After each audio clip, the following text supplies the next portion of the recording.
On September the 24th, Edo voters will be heading for the polls to decide who will be the next governor of the state. Already there have been internal wrangling, political crisis, internal tension within some political parties in the country. Among such political parties is the Labour Party. Interestingly, now joining me on the interview today is a fractional national leader of the Labour Party, Alhaji Lamidi Apapa. My name is Bonabo Famous School. Let me introduce you quickly to our guests.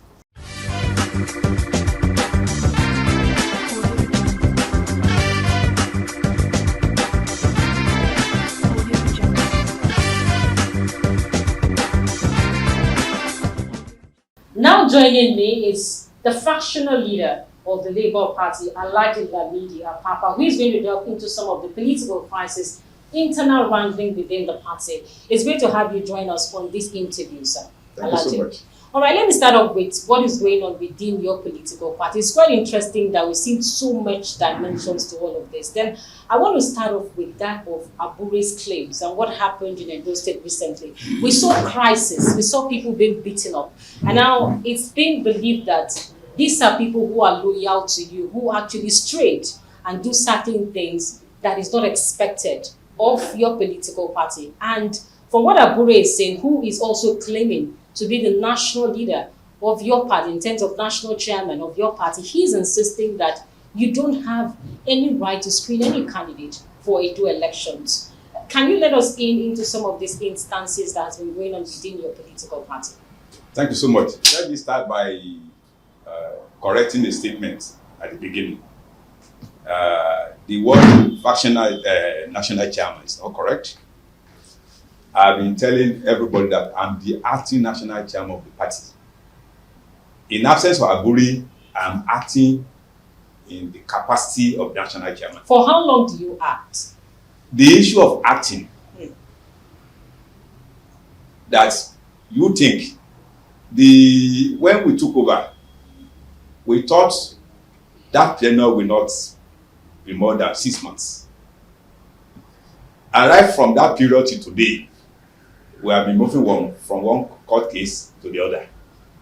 And we have even fought to the level of Supreme Court.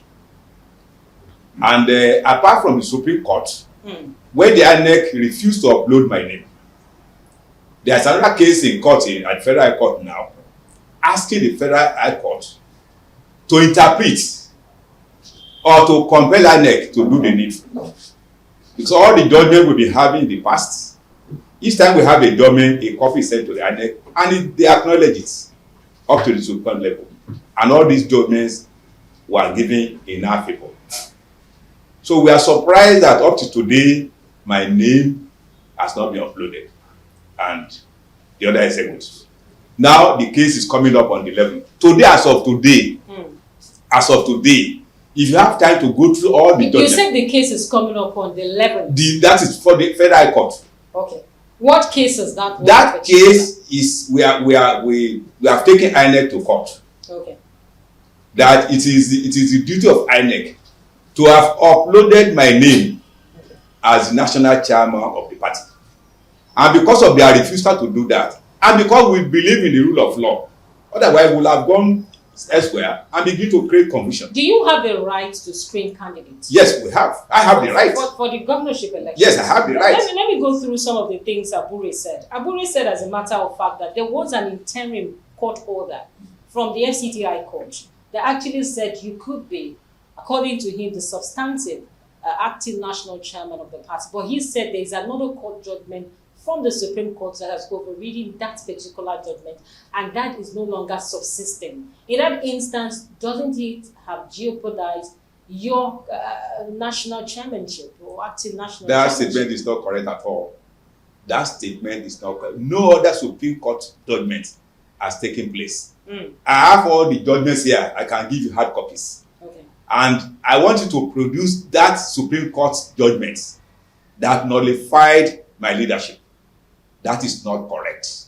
I have the right to produce a candidate in Edo State. Now, the statement, let me pick up the statement. It says the Court of Appeal has equally also stayed the order and the proceedings in the FCT High Court pending the hearing and determination of a matter at the Court of Appeal.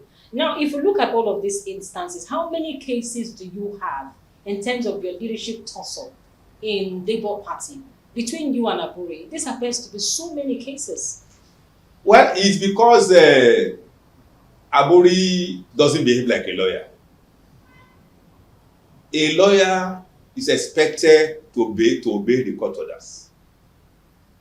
Whenever a court order directs that don't parade yourself as the chairman of a party, it is incumbent on him to obey the court order.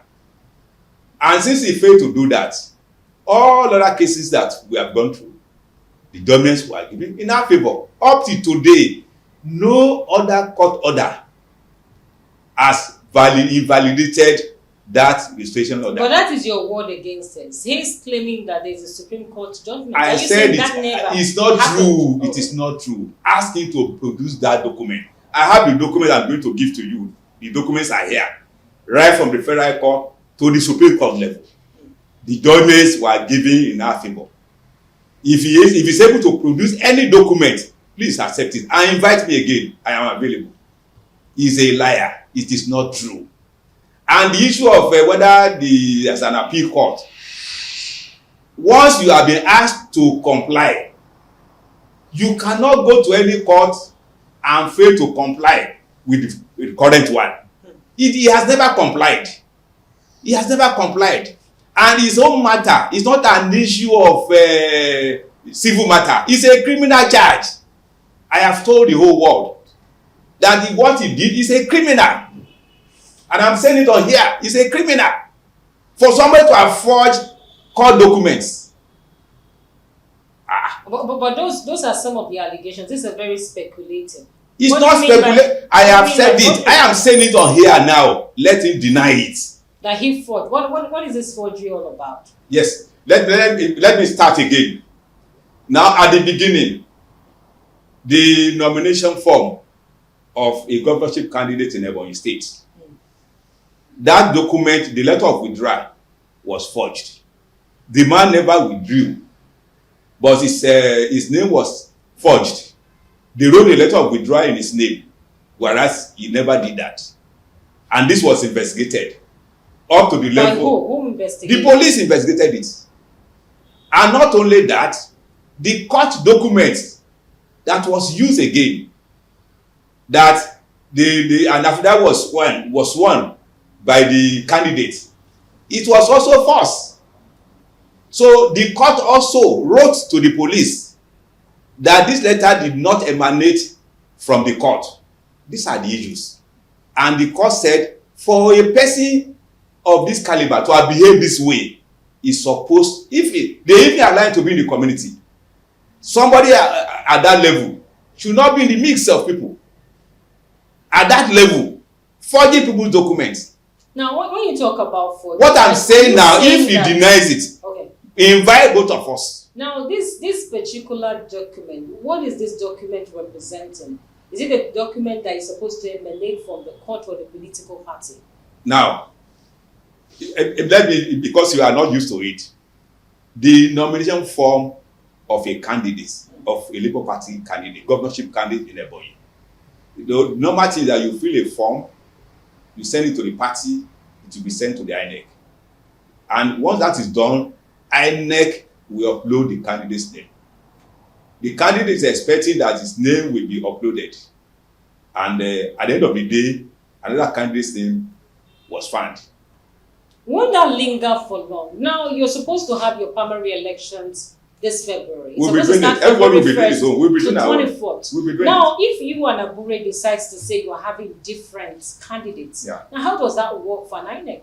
For instance, then secondly, as a political party, the leader of a political party is your presidential candidate, and that is Peter Obi. Now, Peter Obi doesn't recognize you as the acting national chairman of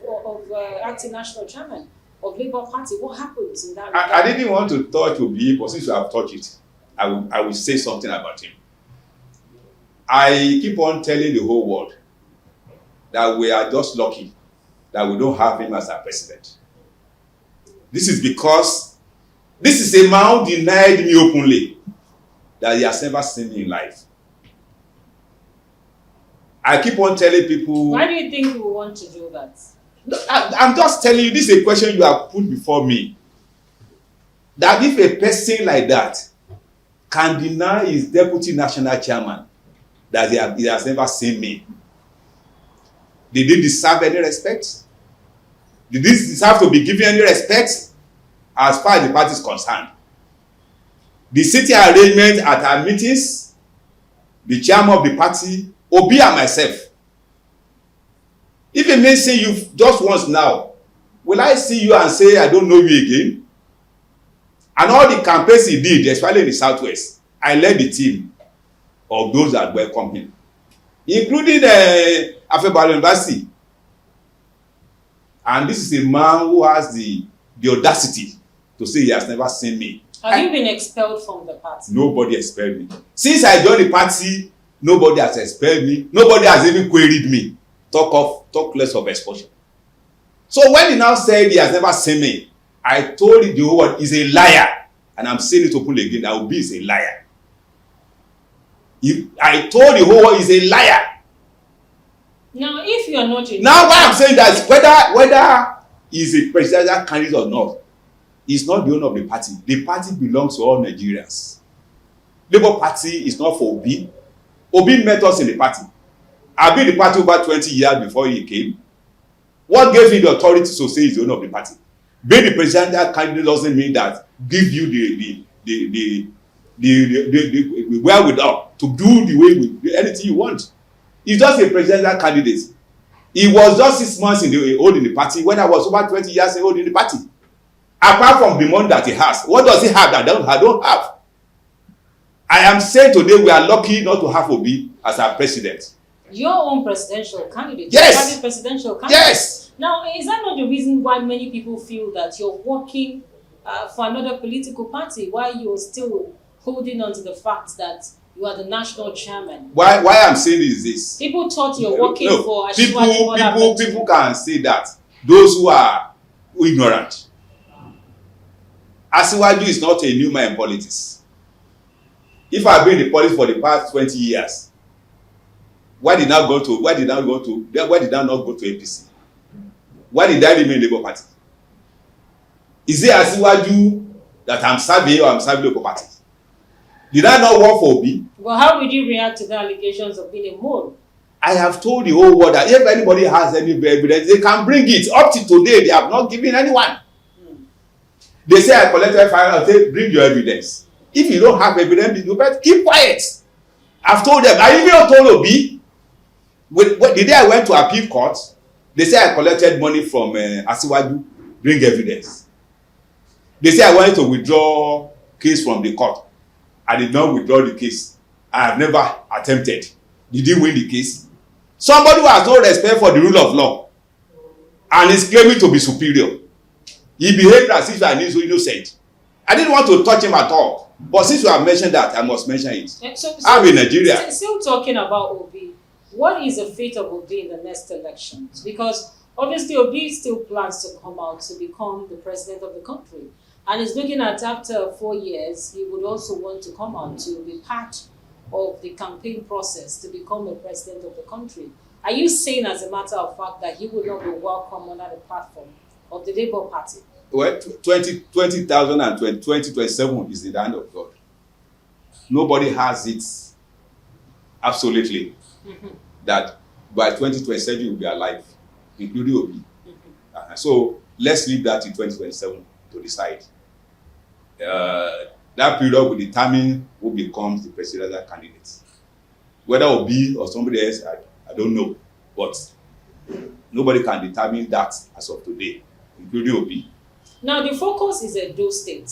A number of people have been speaking about your clout within the state itself. Now, do you think the people of Edo want you to represent the interest of the Labour Party? Because I've read a number of commentaries that said, oh, Alhaji, Lamidi, Apapa is just making the party worse off. We don't need you people, go away. How do you react to such comments?